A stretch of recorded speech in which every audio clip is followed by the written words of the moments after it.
When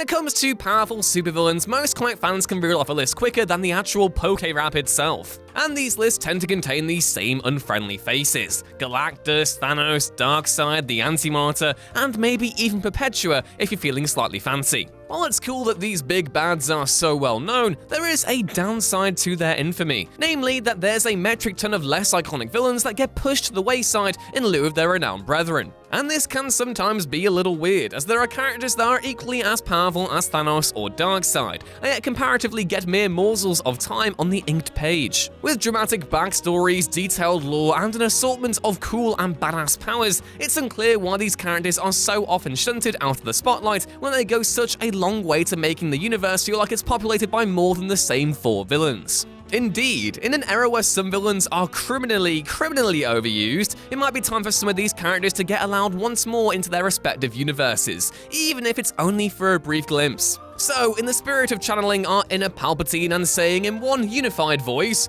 "Infinite power!" I'm Ewan, this is What Culture Comics, and here are the 10 most powerful supervillains you've never heard of. Number 10. Keio. Capable of time travel, possession, memory manipulation, and all sorts of magic, it would be hard to not consider Keio for the list of powerful and obscure supervillains. Indeed, as a god of chaos who hunts Darkseid for sport, you'd imagine that the Apocalyptian was powerful enough that it would be impossible to ignore her, an idea that is completely wrong given that she's only appeared roughly 10 times in DC's comics. While she's been in just enough recent work that you might recognize her, especially if you've been reading through the first volume of the New 52 Batman-Superman series, it's an absolute dying shame that such an unusual and exciting villain was basically thrown to the wayside after the Rebirth reboot. When you make a character that can hunt gods for sport, Jesus Christ, that's so cool. It's practically criminal to then try and pretend she doesn't exist almost immediately afterwards. Number 9. Ravenous. Despite the frankly hilarious name, Ravenous is one of the most underrated villains to have ever appeared in roughly 4 major series. A part of the Annihilation wave, the villain is allowed exactly one precise moment focused around him,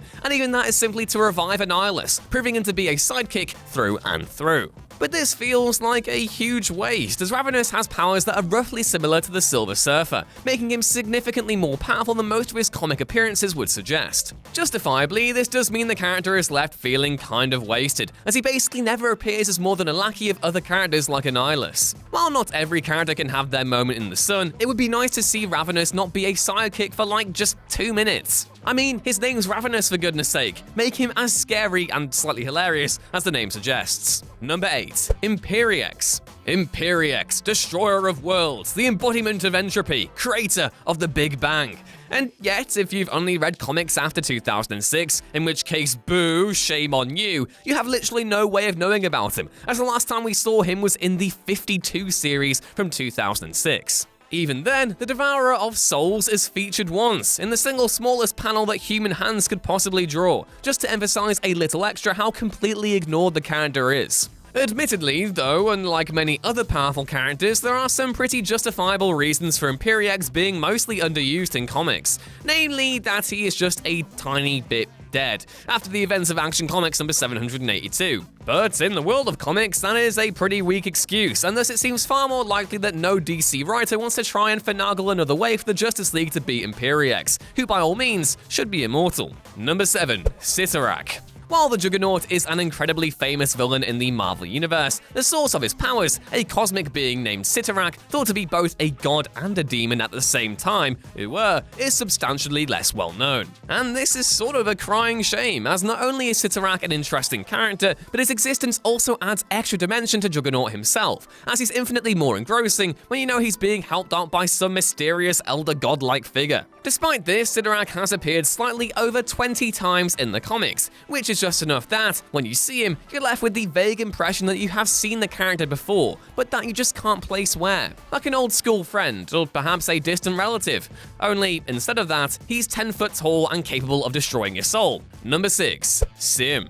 The most surreal thing about CM is that when he was used in comics, he was used in a pretty major way, even at one point breaking Wolverine's adamantium claws clean off, which easily sets the demon as one of the more physically powerful villains in Marvel's roster. Sim was even the leader of the Realm of Limbo for a while, which you'd be sure would allow him some level of prestige, but still resulted in him being mostly a background character. CM even became a badass cyborg, but not even that was enough to get him his dues, suggesting that he was almost fated to fall into obscurity from the off. After all, when being an 8-foot purple horned demon who's stronger than Colossus isn't enough to get you fame, maybe nothing is. Number 5. Mekobashi.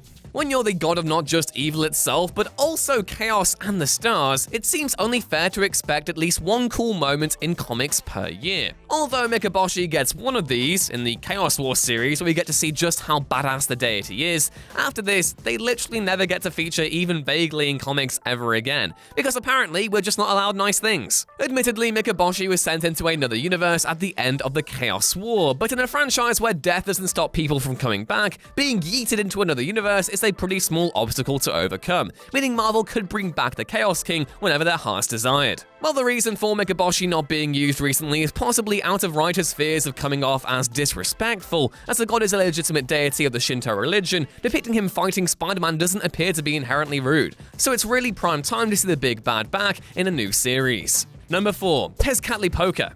Aside from possessing an impressively long name, Tezcatlipoca was well known in the Bronze Age of comics for being an enemy of Wonder Woman, and even better known for being an actual Aztec trickster god. Really, it's unclear why the creative team behind Wonder Woman abandoned use of him as a villain, given that he works perfectly as a foil to the strong and forthright hero by being a conniving master of illusions. Despite this, we literally haven't seen Tezcatlipoca since the Crisis on Infinite Earth series, which was now over 30 years ago, which I'm sure will make some of our viewers feel very, very old, and for that, I apologize dearly. Number 3. Michael Kovak.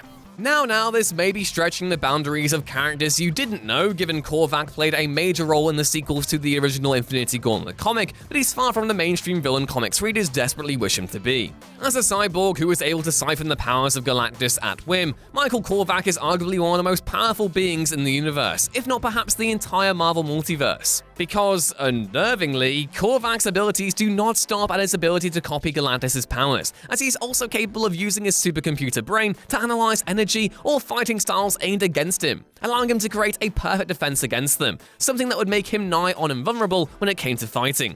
But these immense powers do come at a price, as Kovak being so immensely strong appears to have resulted in writers dodging using him, as any character with Galactus-level abilities would naturally prove a huge problem to try and have heroes believably beat. That said, if any modern writer cared to resurrect an established cosmic big bad, Kovak would be the perfect guy to pick. Number 2. Agamno. Picture this, I'm a cosmic being, the son of an entity born from the first sentient creature in the entire universe, insanely powerful, insanely ancient, and insanely evil. How much did I appear in the comics? I know this one, 10 times, no, 26! Oof, I'm afraid that's incorrect, Ewan. It was actually 8 times. Back to the Phantom Zone you go. Get going. No!